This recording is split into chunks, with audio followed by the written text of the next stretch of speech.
baka Yesu Kristu, lababati baka Yesu Kristu, gambe bataka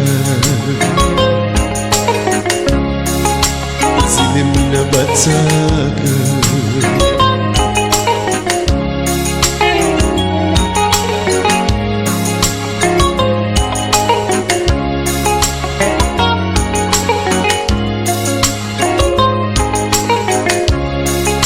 gambe bataka gambe bataka pamanike zili pamanike lababati baka Yesu Kristu, la baba ya mukelaga shikwemu, la baba bonaka kubonakala, la baba bonaka Yehova, ibona bamani barilela Yesu, ibona bamani barilela Yesu. Mensagem de fé, uma palavra de fé para o seu coração. Eu tenho certeza de que Deus vai falar contigo. Vou pegar aqui Gênesis capítulo de número 1, a partir do versículo 26. Vou me concentrar no sexto dia da criação, né? Na criação do homem. Aqui Moisés descrevendo, né, a criação no começo, a voz profética de Deus falando: haja luz, houve luz, haja separação das águas, aparece terra seca, tudo isso. Quando chega no versículo 26, Deus ele faz, né, faz um pronunciamento diferente e ele fala assim: a Trindade ele se reúne para a formação do homem, para a criação do homem. O Deus Pai, o Deus Filho, o Deus Espírito Santo, eles se reúnem para criarem o homem como a última criação, a coroa da criação aqui, apresentado na palavra.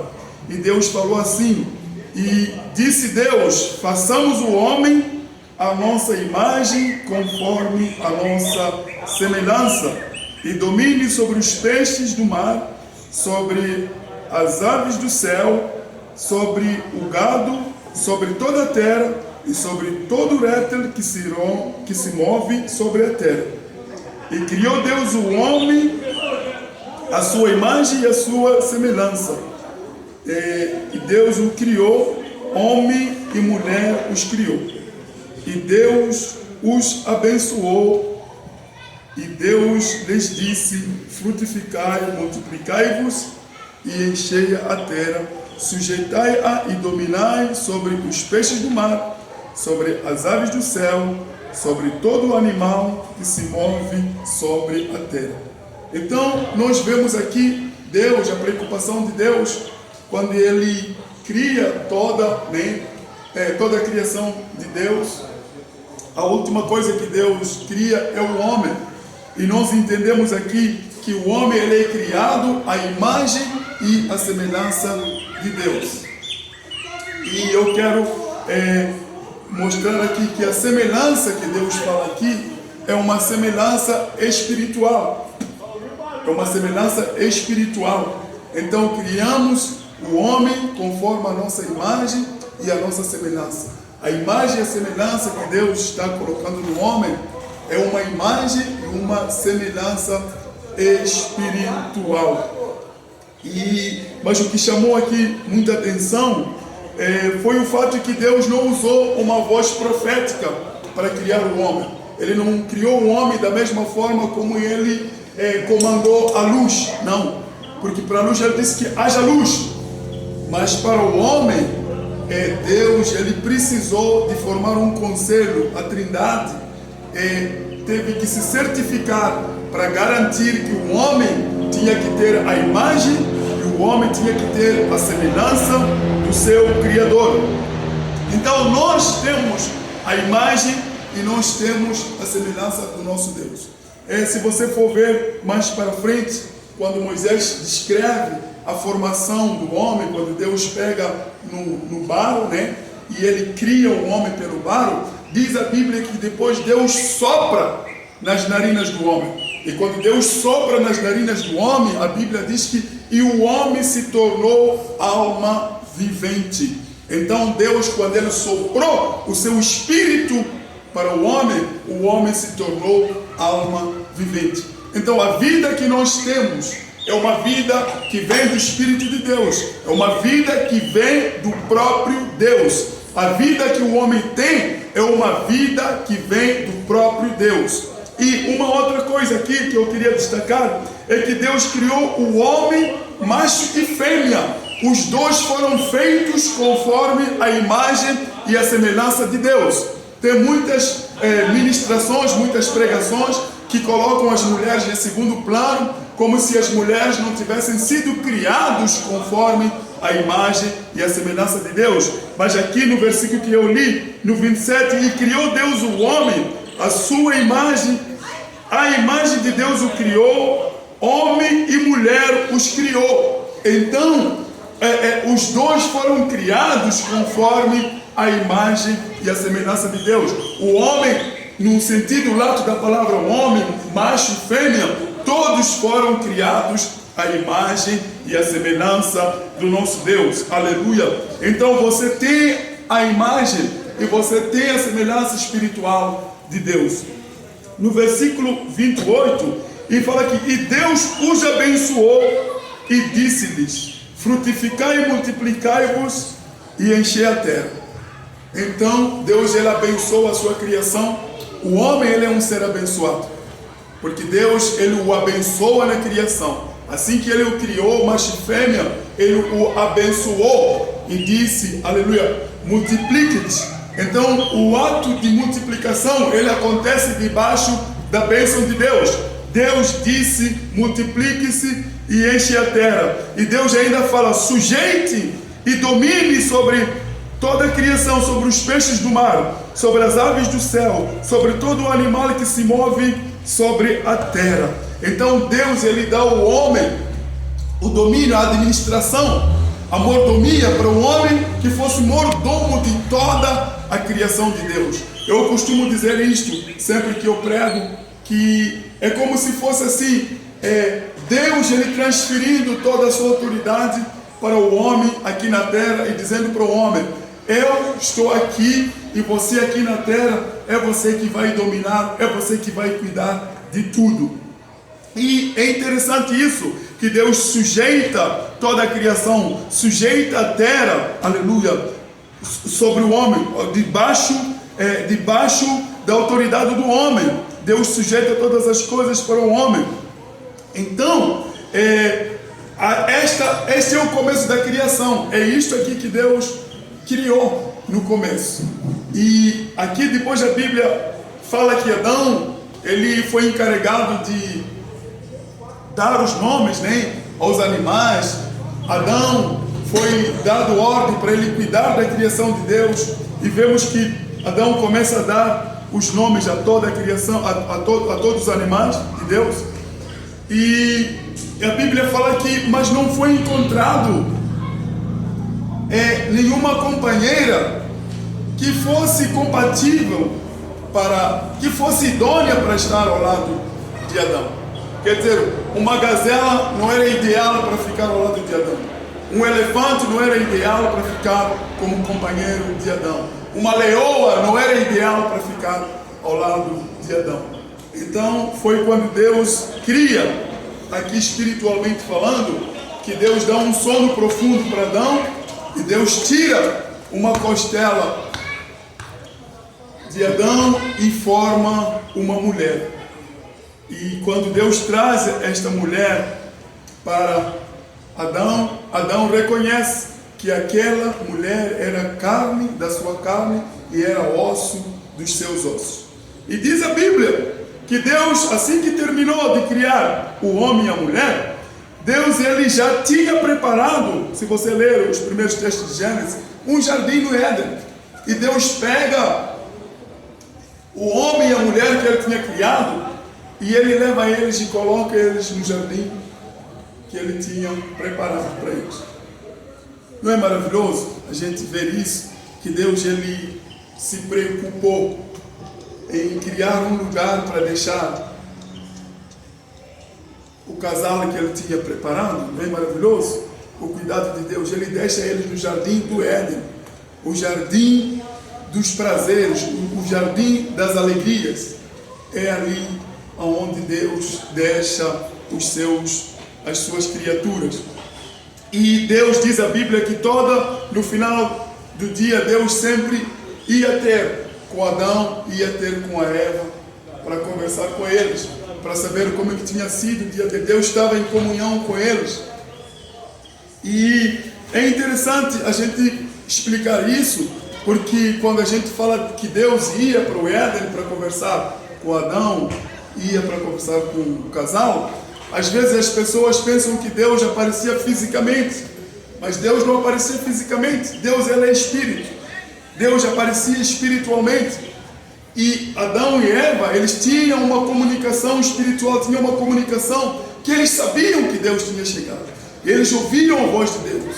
Então Deus chegava ali e tinha comunhão com o casal. E tem a história aqui da tentação dos nossos pais. A história da tentação de Adão e Eva, quando a serpente, que diz a Bíblia que ela era mais astuta, né? A serpente era a mais astuta de todas as animais do campo que o Senhor Deus tinha feito. E esta disse à mulher: é assim que Deus disse, não comereis de toda a árvore do jardim? Olha, a serpente aqui usada, o diabo encarnado mesmo da serpente, ele coloca uma dúvida, faz uma pergunta para ela. E eu tenho um conselho para você que está me escutando, que nós não podemos aceitar conversar com Satanás. Você não pode aceitar dialogar com Satanás. Ele colocou aqui uma pergunta, é assim que Deus disse. E nós vemos aqui que a Eva não conhecia muito bem, provavelmente Adão não tinha passado muito bem a instrução, ou se ele passou, não mostrou o perigo e a gravidade, aleluia, de eles não comerem naquela fruta que Deus tinha falado para eles não comerem.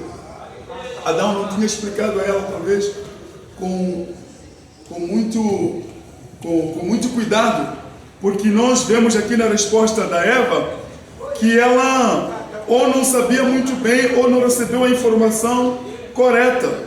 E disse a mulher à serpente: do fruto das árvores do jardim comeremos, mas do fruto da árvore que está no meio do jardim, disse Deus, não comereis dele, nem nele tocareis, para que não morais. E nós vemos que Deus não falou para eles não tocarem a árvore do jardim, a fruta da árvore do jardim. Deus falou simplesmente para Adão que eles não deveriam comer daquela árvore. E Deus, quando ele fez o pronunciamento, Deus não fez um pronunciamento negativo.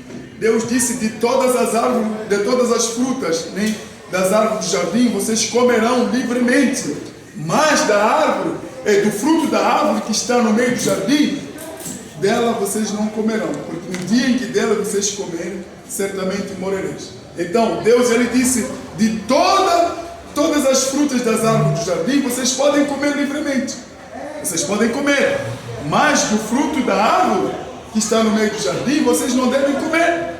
Então a afirmação de Deus não foi uma negação. Deus ele afirma que eles podem comer de tudo. Contudo, havia ali no meio do jardim uma fruta de uma árvore que eles não deveriam comer. Então nosso Deus não é um Deus só de proibições. E nós vemos aqui que a Eva, ela acaba, né, tomando deste fruto, come e dá para o seu esposo Adão, e eles os dois comem do fruto da árvore que Deus tinha falado para eles não comerem. E o que aconteceu aqui? Aconteceu que toda a autoridade que Deus tinha dado para Adão, que nós lemos aqui no capítulo 26, 27 e 28, no versículo 26, 27 e 28, dizia: toda aquela autoridade eles perderam. Eles perderam essa autoridade que Deus falou aqui.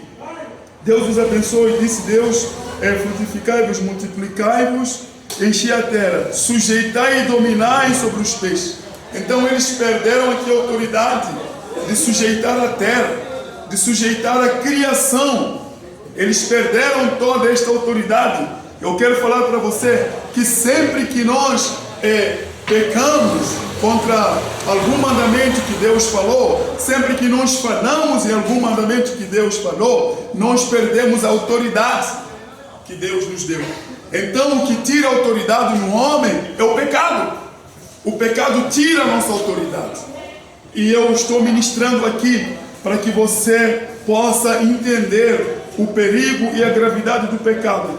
Deus somente falou assim: vocês não comem do fruto da árvore que está no meio do jardim, porque no dia que vocês comerem dele, certamente vocês morrerão.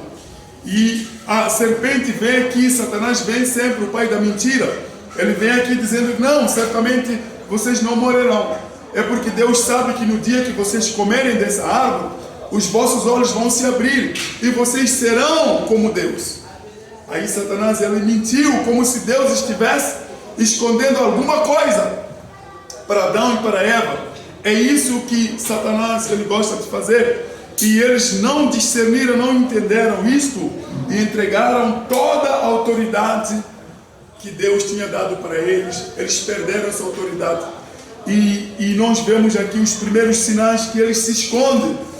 Eles saem do jardim, eles vão atrás das árvores lá, procuram folhas de figueira e eles se escondem. Esconde a nudez, porque diz a Bíblia que quando eles comeram, eles descobriram que eles estavam nus. E Deus, quando chegou no final daquele dia, Deus chamou Adão. E Deus chama Adão sabendo aonde que Adão estava, porque ele é Deus. Mas Deus queria que a consciência de Adão fosse despertada, de que Adão tinha feito aquilo que Deus disse para ele não fazer. Então Adão, ele responde que nós ouvimos a sua voz, mas nós nos escondemos porque nós estamos nus. E Deus perguntou: quem te disse de que você estava nu? E ele disse: Deus pergunta: então você comeu do fruto que eu disse para você não comer? E Adão, ele não aceita a responsabilidade de ter comido o fruto. Adão, ele transfere, diz que não, a mulher que tu me deste, ela me deu do fruto para comer. Este é o nosso problema, que nunca aceitamos as nossas falhas, nunca aceitamos os nossos erros, nunca aceitamos os nossos pecados. Sempre que a gente peca, sempre que a gente faz alguma coisa errada, quando somos mostrados, sempre tentamos negar, sempre tentamos culpar outras pessoas. Aqui Adão tenta lançar a culpa para Eva. Em outras palavras, Adão estava dizendo: a mulher que tu me deste, Deus. Então queria dizer que Deus tinha feito uma coisa errada para ele, porque Deus é que deu a mulher para ele. Deus é que nos deu as mulheres que nós temos. E Deus não fez nada errado em nos dar as esposas que nós temos. E nós devemos assumir os nossos erros. Devemos assumir as nossas falhas diante de Deus. Para quê? Para nós alcançarmos o perdão.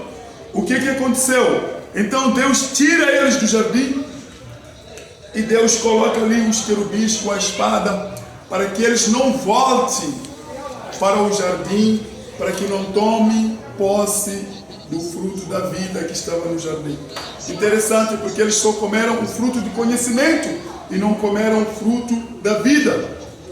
E Deus, quando descobre que eles comeram o fruto do conhecimento, ele fala: tira eles, para que eles não comam do fruto da vida no estado do pecado, no estado pecaminoso. Então, Deus manifesta ali a sua graça, a sua misericórdia, em tirar os nossos pais da fé, tirando eles do jardim, para que eles não comam do fruto da vida na condição pecaminosa. E é aqui onde a minha mensagem, esta mensagem que eu quero trazer. Adão e Eva, eles foram expulsos do jardim do Éden, porque eles tinham comido do fruto do conhecimento do bem e do mal. E comer o fruto do conhecimento do bem e do mal colocou eles numa condição de pecado.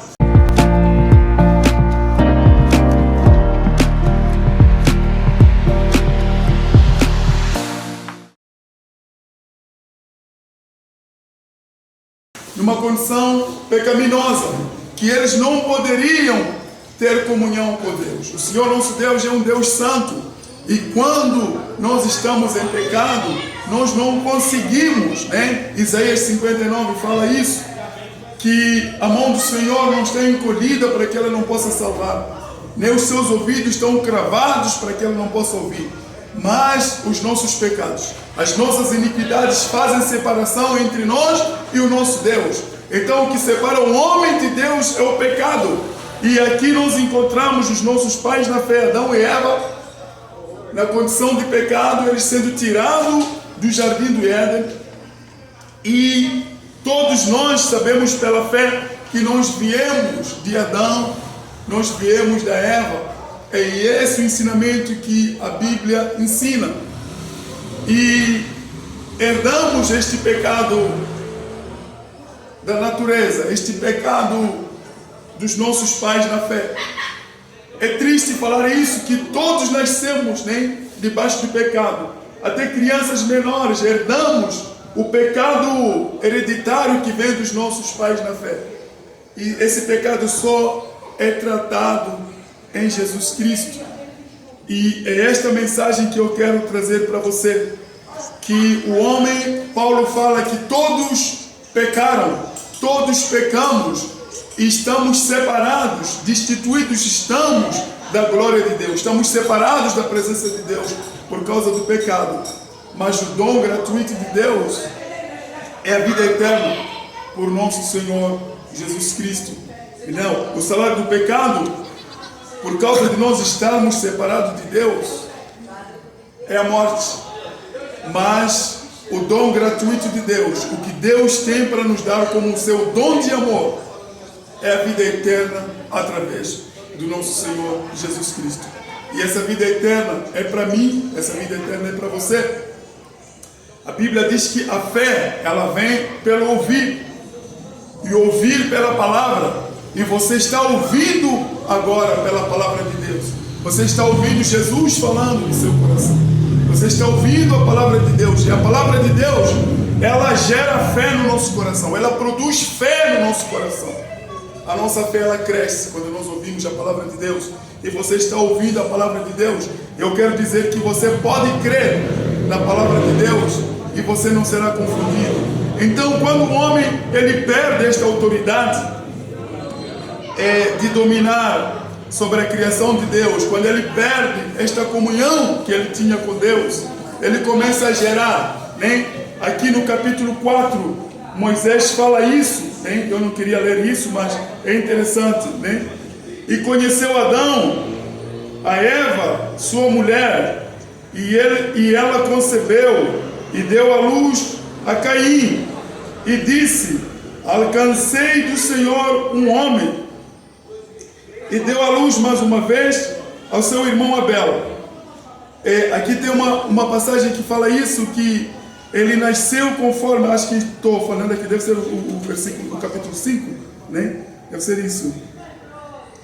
Que fala que ele nasceu o homem conforme a sua semelhança, né? Adão, quando ele gera aqui o filho que ele gera conforme a sua semelhança, a semelhança de Adão, que Adão já aqui era um homem pecaminoso. Então a natureza pecaminosa ali foi transferida para as outras gerações. E eu quero dizer para você que Deus, que nos criou a sua imagem, a sua semelhança, Ele enviou o seu Filho Jesus para resolver o nosso problema de separação com Deus. Ele envia o seu Filho Jesus para resolver o problema do pecado do homem. E nós encontramos, né, nos evangelhos o apóstolo João apresentando a Jesus, né, que no princípio era o verbo, ou era a palavra, e a palavra estava com Deus, e a palavra era o próprio Deus. Aí ele apresenta aqui a Jesus no Evangelho de João, capítulo 1, e ele diz assim, que aqui no versículo 11, que Jesus veio para o que era seu, e os seus não o receberam. Aqui falando que Jesus vem para o seu povo, os hebreus, que são eles, né, que são os detentores da promessa. O cristianismo, ela surge como uma promessa que Deus fez a um homem chamado Abraão. No livro de Gênesis, capítulo 12, Deus fala para Abraão que sai da sua terra, da sua parentela, e vai para a terra que eu te mostrarei, e farei de ti uma grande nação, farei de ti um grande povo. Eu te abençoarei aqueles que te abençoarem, e amaldiçoarei aqueles que te amaldiçoarem. E depois no fim ele fala assim: e em ti, Abraão, serão benditas todas as famílias da terra. Em ti, Abraão, serão abençoadas todas as famílias da terra. Falando do nascimento de Jesus Cristo, que viria da família de Abraão. Aí em Mateus, quando pega o texto, ele fala: esta é a genealogia de Jesus Cristo, filho de Davi e filho de Abraão. Os outros também, quando pegam, mostram que verdadeiramente Jesus, ele é filho de Abraão, segundo a carne. Aqui, Gênesis capítulo 1, quando a gente vê as genealogias, Mateus começa assim: livro da genealogia de Jesus Cristo, filho de Davi, filho de Abraão. Então Jesus, ele é filho de Abraão, conforme a promessa. Quando você for ver, porque Deus é um Deus que não muda a sua palavra. A sua promessa, ela é firme. Deus é um Deus imutável. Ele fala para Abraão há muitos anos que: Abraão, em ti serão benditas todas as famílias da terra. Ele sabia que um Salvador, Jesus Cristo, o Messias, viria da casa de Abraão. Então aqui fala que Jesus, ele veio para o que era seu, para a sua criação, veio para tudo que ele tinha feito. O mundo foi feito por ele, e veio para os seus, que é o seu povo, os hebreus, mas os seus não o receberam. Mas a todos quantos o receberam, deu-lhes o poder de serem feitos filhos de Deus, aos que creem no seu nome. Então, todos nós que recebemos a Jesus, nós recebemos o poder, nós recebemos a autoridade que os nossos pais perderam no começo, quando eles aceitaram a tentação de Satanás. Quando nós aceitamos a Jesus, nós recebemos de novo o poder, nós recebemos de novo a autoridade de sermos filhos de Deus. É interessante isso, porque ninguém consegue tirar de nós a filiação, a paternidade de Deus. Deus é o nosso Pai e nós somos filhos. Sabe por quê? Porque nós recebemos isso com poder. Deus nos dá o direito e Deus nos dá o poder de nós nos tornarmos filhos de Deus. E aqui está o começo da vida cristã. O cristianismo, ele é diferente das outras religiões nesse aspecto de que no cristianismo, se o pai é pastor, então os filhos, eles já também são salvos. Não. Se o pai é o líder da intercessão, o diácono, o presbítero, então os filhos não. No cristianismo, nos tornamos cristãos quando nós recebemos o Senhor Jesus Cristo no nosso coração. Nós recebemos o Senhor Jesus Cristo no nosso coração como nosso Senhor, como nosso Salvador. Aí, quando nós fazemos isso, Ele entra no nosso coração e nós nascemos na família de Deus. O apóstolo João fala aqui que nós não nascemos da vontade do varão, Nós não nascemos da vontade dos nossos pais, não. É um nascimento espiritual. É um nascimento de Deus. É um nascimento que ocorre no Espírito. Acontece no Espírito. E quando nós passamos por essa experiência de novo nascimento, nós nascemos na família de Deus. Nós passamos a ser filhos de Deus. Nós ganhamos este status, esta posição de filhos diante de Deus. Nós nos tornamos filhos de Deus. Aleluia. Por causa do novo nascimento, quando nós recebemos a Jesus.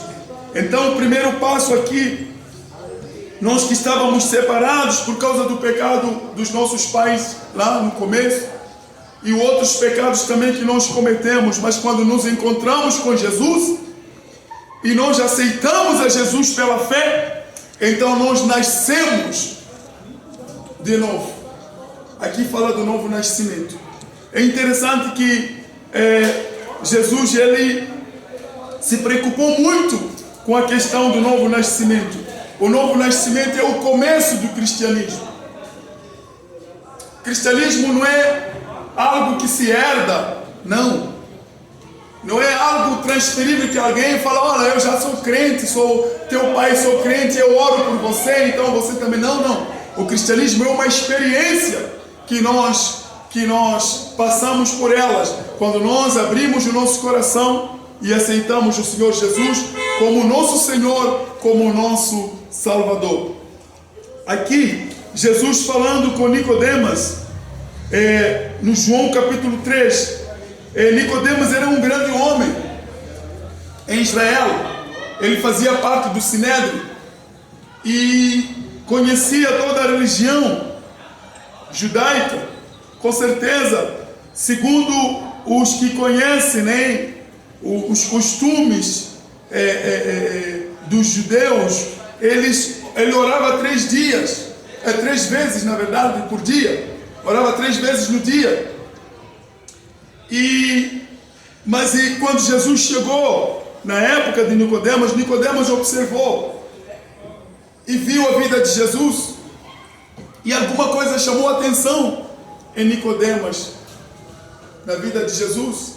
E Nicodemas era um homem, como é que se diz? Um homem de grande respeito, né? Um homem respeitado no Sinédrio judaico, e ele teve vergonha de ir ter com Jesus de dia, para conversar com Jesus sobre as coisas que estavam lhe preocupando. E diz a Bíblia que ele foi ter com Jesus à noite. Ele chegou aonde Jesus estava, e quando Jesus saiu para conversar com ele, Nicodemus, ele já fala, olha, Rabi. Primeiro Nicodemos chama Jesus de Rabi, um título que só é dado ao mestre. Ele reconhece que Jesus é mestre. Rabi, sabemos que és mestre, vindo da parte de Deus, e que ninguém pode fazer as coisas que tu fazes se Deus não for com ele. Interessante a fala de Jesus, que Jesus não cumprimenta Nicodemos.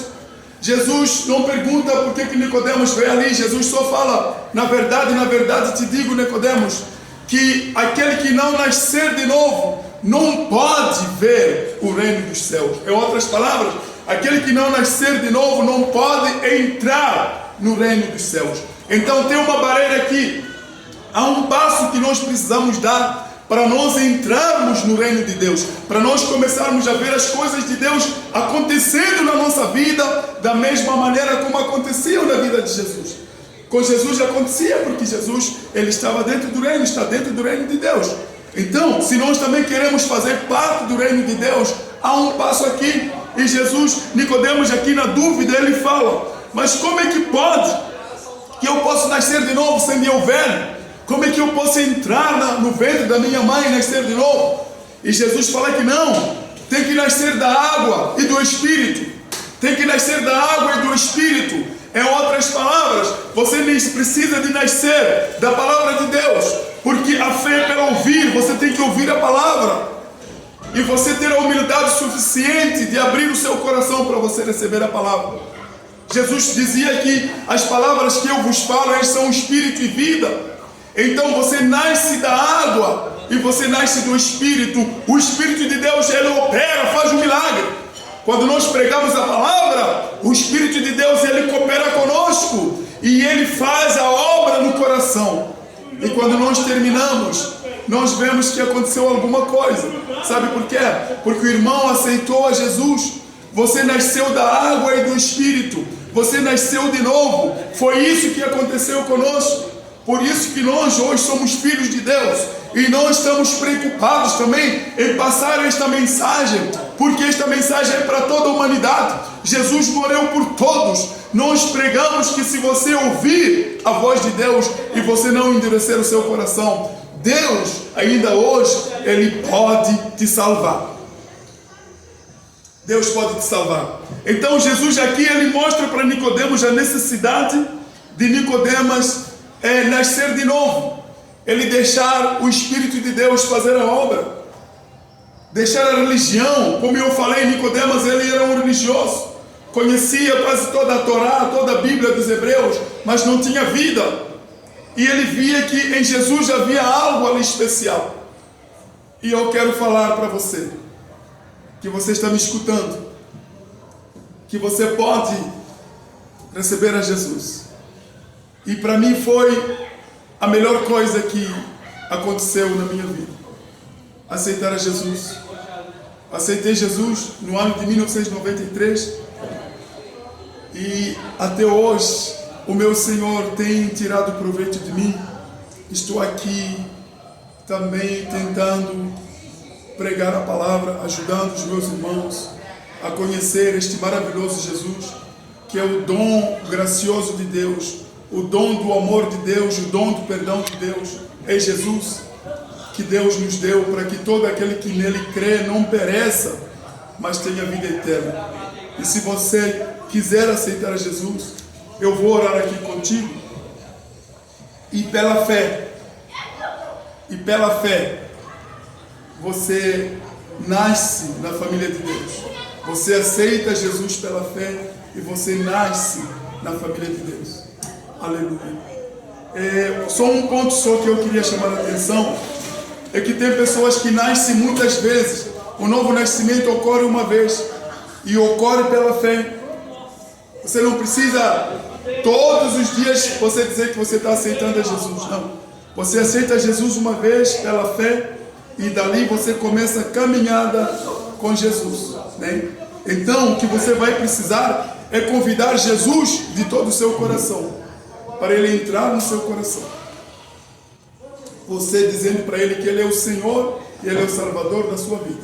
Não interessa onde você estiver, se você conseguir entender esta mensagem e você dizer que eu aceito a Jesus hoje, aonde você estiver, Jesus, Ele te alcança, Jesus, Ele te salva, e Jesus hoje, Ele te coloca no meio da família de Deus, e a partir de hoje, você é filho de Deus pela fé.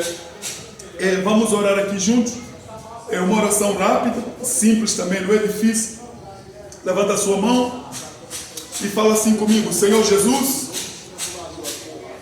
eu te agradeço pela oportunidade de ouvir a tua palavra. Eu abro o meu coração e eu te aceito como meu Senhor e como meu Salvador. Senhor, toma o trono do meu coração. Senhor, ocupa o lugar que é seu. Perdoa os meus pecados. Escreva o meu nome no livro da vida. Eu faço esta oração pela fé. E a partir de hoje, eu sou teu filho, porque eu aceitei o teu filho Jesus. E a partir de hoje, eu faço parte da família de Deus. Aleluia. Deus te abençoe e muito obrigado. Até a próxima. Salomão, do Monte da Casa do Senhor. Deus abençoe os irmãos. Muito obrigado. Amém.